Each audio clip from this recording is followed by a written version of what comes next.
Abdul Muttalib, here, his words had an effect on Abraha.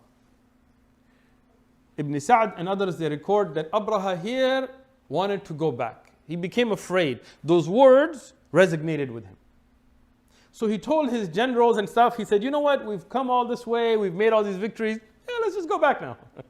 His generals were like, what? And we made all these sacrifices, months and months of travel and fought all these Arab tribes and all this. We told them we're going to destroy. When you go back to Najashi, what are you going to say? Right? So Abraha's like, all right, well, forget it then. I guess we got to do this, right? So he decides to give Abdul Muttalib his 200 camels back. And from the effect of his words. Now, the Arab tribes here, as Ibn Kathir and others have mentioned, that they offered some of the tribes 1/3 of their wealth and gold and all of that to Abraha. But Abraha was rich. And he had Yemen, he had Najashi and his kingdom in Abyssinia was rich at the time. The Arabs couldn't offer him anything. He refused all of that. He said, there is nothing that will take me back except to destroy the Kaaba brick by brick till it's gone. So, with his kibr, he started to move forward. Abdul Muttalib, at this time he went to Mecca and he ordered the people of Mecca to leave. He said, look, if they're going to come here, we know that Allah will protect Al-Bayt. But I don't want that the army disrespects the women or kills people or massacres or does something like this. So all of the women and children and people leave. And some of the narrations, even though they are not with sanad, we don't have chains of narrations here, but they mention that they tied some animals by the Kaaba, hoping that the army will steal these, and because they were dedicated to the Kaaba, that the army would be destroyed. This is how much they had a yaqeen that Allah will protect that which has been given for the sake of Allah. So here, what was important now is that the battle began. Abraha ordered the strongest of his weapons. He wanted a shock and awe. He wanted the strongest force to go forward, and he ordered his soldiers to have Mahmud, the tank, the super weapon, to move forward first. Subhanallah, across the board in the Kutub of Tarikh, we find that Mahmud would not move towards the Kaaba. Every time they pushed him, he sat down. They'd face him towards Sham, he would get up and walk with firm strength. They would face him towards Yemen, he would run. They would face him back towards Al-Kaaba, he would sit down. They realized this is not something ordinary. Mahmud and all these elephants were trained weapons of war. And these were used, they continuously used him in the battles against the Arab tribes, before that in Habasha and so on. So it's not like he wasn't trained or there was some kind of, it's not like he had some of the people, subhanAllah, they have a hard time accepting mu'jizat and karamat, so they always want to give some kind of scientific explanation. No, it's a miracle from Allah. It's not like his leg was broken. When he got up towards Sham, he was perfectly fine. Got up towards Yemen, he was fine. But when he was faced towards the Kaaba, he would sit down. They would hit him with sticks that had hooked ends. Even small axes. They had small axes. They would hit him, even as the Kutub of Tarikh mentioned, they hit him on the head and the face. And the elephant would become enraged and attack at these kinds of things. But he would sit down. SubhanAllah, seeing this chaos now, Nufayl ibn Habib. We mentioned Nufayl ibn Habib. He was their only guide left. Right? So Abu Rughal had already died. Right? Now Nufayl ibn Habib, he was a prisoner, but he kind of got away.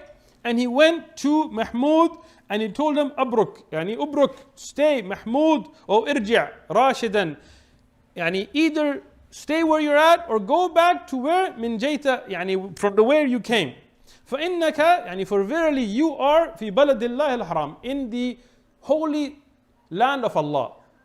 Now again, subhanallah, Nufayl ibn Habib is a mushrik here as well. But they realized the sanctity of Mecca. Okay? They realized the sanctity of the Haram and you have the Kaaba. So here he's telling Mahmud, now Mahmud is an elephant, he can't listen to you. Doesn't know English, doesn't know Arabic, doesn't speak human, but Nufayl was making a point. And Mahmud, by the will of Allah, he did not move. As I was writing this and looking up Ibn Hisham, Ibn Kathir and all of these sources, I started to think, subhanAllah, these people should have seen this as a sign. And you should see this as a sign. And they should have taken ibrah, they should have taken a lesson from it. But they didn't. Instead, they used their infantry, their soldiers and their army. Now as I said, ulama of tariq have had minimum said they had 60,000 soldiers with them.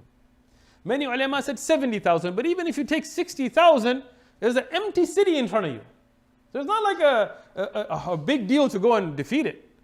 So even without the elephant, they started to move forward. Allah subhanahu wa ta'ala then, He tells us in the Quran, أَلَمْ تَرَ كَيْفَ فَعَلَ رَبُّكَ بِأَصْحَابِ الْفِيلِ. Allah subhanahu wa ta'ala revealed these ayats at a time where the Ashab al-Fil had all died out.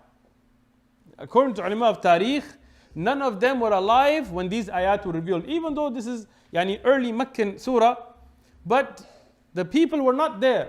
But Allah subhanahu wa ta'ala says, Alam tara, didn't you see? And that tells you a very important lesson. Many times we want a sign. Like when we do da'wah, some people come to us and they say, show us a sign. If there is a God, tell him write God across the sky. Tell him a voice should come out of the ground and tell me there is one Allah, and then I'll believe. First thing, Allah is not in need of you to believe. It's not Greek gods or something where they need your worship. Allah does not need any of us.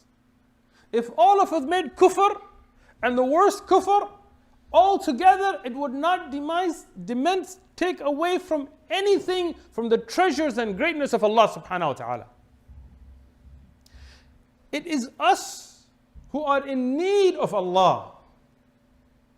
And here Allah subhanahu wa ta'ala has shown that when clear signs were given. You look at other miracles that have happened with Isa ibn Maryam, with Musa, with Rasulullah sallallahu alaihi wasallam, with splitting of moons and waters coming out from the grounds and all of this. Even then there were people that didn't believe. So that's just an excuse. Here Allah subhanahu wa ta'ala is telling them, weren't you the people of Mecca? Didn't you remember that event that happened? He's bringing their attention to it.